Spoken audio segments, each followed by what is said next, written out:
All right, so after reading the TED Talk Now or TED Talk and Academic Writing Now books throughout the summer, I'd say that the thing that I learned most from both books would be just ways to better my introductions, whether that be giving a speech or writing a paper. So I always like in the past, I always use just like a one line sentence of like, what do you think about this? Or a fact about something.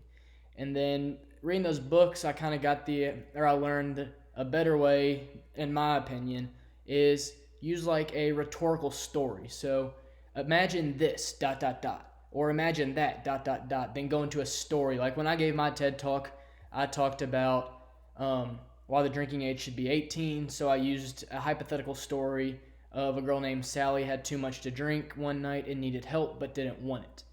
I also learned some good conclusion methods. The number one being leave the reader or the listener with something that they can do. Tell them how they can make a difference.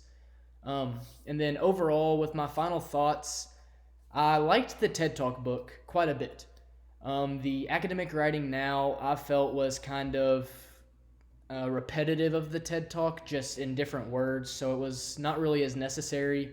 Once you read one, I felt like you got a lot of what the other one would have said. I like the TED Talk now, or the TED Talk a lot more than the academic writing personally, but some people might have an opposite opinion saying they liked academic writing now more than TED Talk. This was just because I felt like the academic writing now was very repetitive of what I learned in high school taking honors and AP classes. It was very repetitive of what I learned then, and it just didn't really help me out as much as, say, the TED Talk did, as I needed a lot more help in giving speeches, and I give a lot more speeches, and I'm more comfortable giving speeches now than when I first began. So I would say I would recommend TED Talk, but academic writing now, I can't say that I would recommend it to peers.